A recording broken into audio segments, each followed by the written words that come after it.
بسم الله الرحمن الرحيم. السلام عليكم ورحمة الله وبركاته. ده أتم صنف عربي كتاب بينزم درس الدرس الخامس الثعلب والدجاجة. الثعلب جدر والدجاجة أو چرگه. د ګیدړ او د چرګې ترمنځ کومه قصه روانه ده، نن هغه درس لولو چې دواړو څه روان کړي دي. نو ګورو. رأى ولد ثعلب ګیدړ دجاجة چرګه. رأى ثعلب دجاجة ګیدړ چرګه ولیدله. لیدونکی څوک دی؟ ګیدړ دی.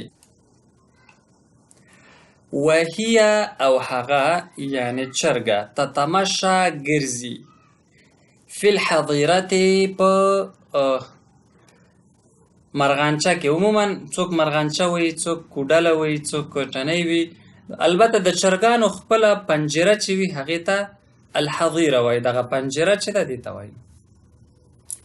فاقترب نو نږدې شو. د ف نو اقترب، فاقترب نو نږدې شو. الثعلب ګیدړ من الحظیرة د پنجرې سره نږدې شو پنجرې ته. واخذ ینادیها او چرګې ته یې غږ کول پیل کړل. رأى ثعلب دجاجة ګیدړ چرګه ولیدله. وهي تتمشى في الحظیرة چې هغه په پنجره کې ګرځېدله چرګه. فاقترب الثعلب من الحظیرة واخذ ینادیها. نو ګیدړ پنجرې ته ورنږدې شو او غږ کول یې پیل کړل. صباح الخیر، سهار مو په خیر.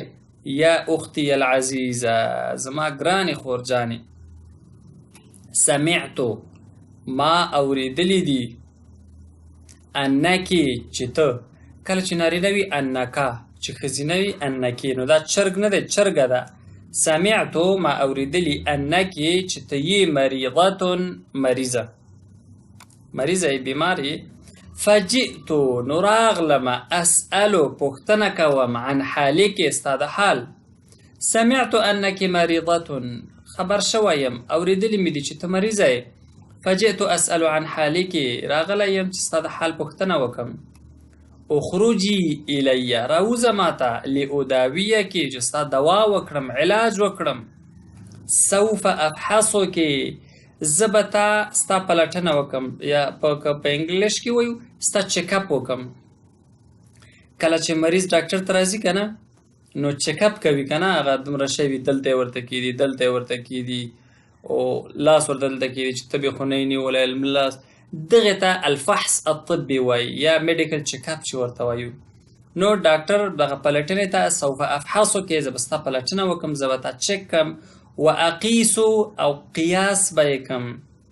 حرارتک ستا درجه حرارت، یعنی تبه عموما.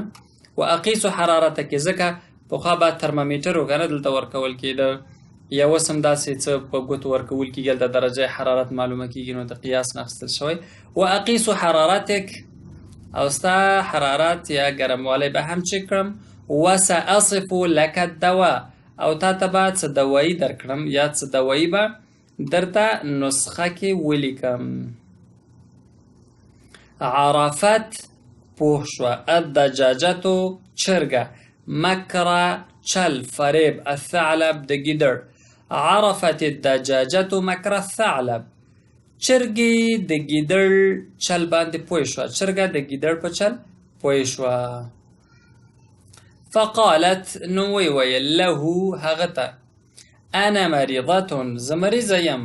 وانت طبیب ماهر او ته ډېر تکړه ډاکټر یې.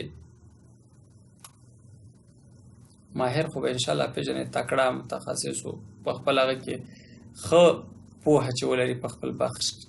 ولکني مګر زه افضلو بهتره ګڼم المرض مرض على الموت بيدك مرګ ستا په لاس. ولکني افضل المرض على الموت بيدك، ستا په لاس د مرګ نه د مرض بهتره ګڼم.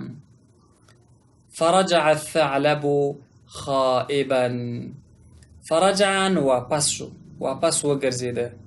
الثعلب ګیدړ، خائبا بېوسه، بېوزله، ډېر داسې خفه حالت کې چې واپس لاړ شي. مایوسه دا ټول الفاظ د لپاره مناسب دي. معاني الكلمات: الثعلب حیوان مفترس ماکر. مفترس ښکاري ته وایي. حیوان مفترس چې نور حیوانات یا نور مخلوقاتو پسې چې دی هغه کوي، ښکار کوي او خوري. دا یو ماکر چلباز ته وایي. مکر چل ته وایي، دوکې ته وایي، او ماکر چلباز ته وایي. دا یو مفترس او چلباز حیوان دی. الثعلب ګیدړ ورته پښتو کې وایي. تتمشى ځي راځي. تتحرك هنا وهناك، دلته او دلته حرکت کوي، ځي راځي. الحظیره بیت الدجاج والبهائم، د حیواناتو او چرګانو کور یعنی پنجره. اداوي اعالج، اداوي یعنی ستا تداوي وکم یعنی معالجه دی وکم. اقیسو مخکې موږ ویل د حراره معلوموله وي، د ګرموالی که نه داسې معلومیږي، یا ترمامیټر معلومیږي، یا نور وسایل وي. نو اقیسو څه معنی؟ افحص الحرارة او اکشف الحراره. حرارت معلوم کړم. اصف اشرح و اکتب، شرح کوم او لیکم. اصف. المکر چل. الخداع عربي کې الخداع هم ورته وایي. خائبا منکسرا حزینا. منکسر مات شوی وي، زړه مې مات شو که نه، نو او حزین خفه. نو دا د دې کلماتو معناګانې وي. ورپسې تمرینات دي، تدریبات دي. ان شاء الله تدریبات به په راتلونکي درس کې لولو.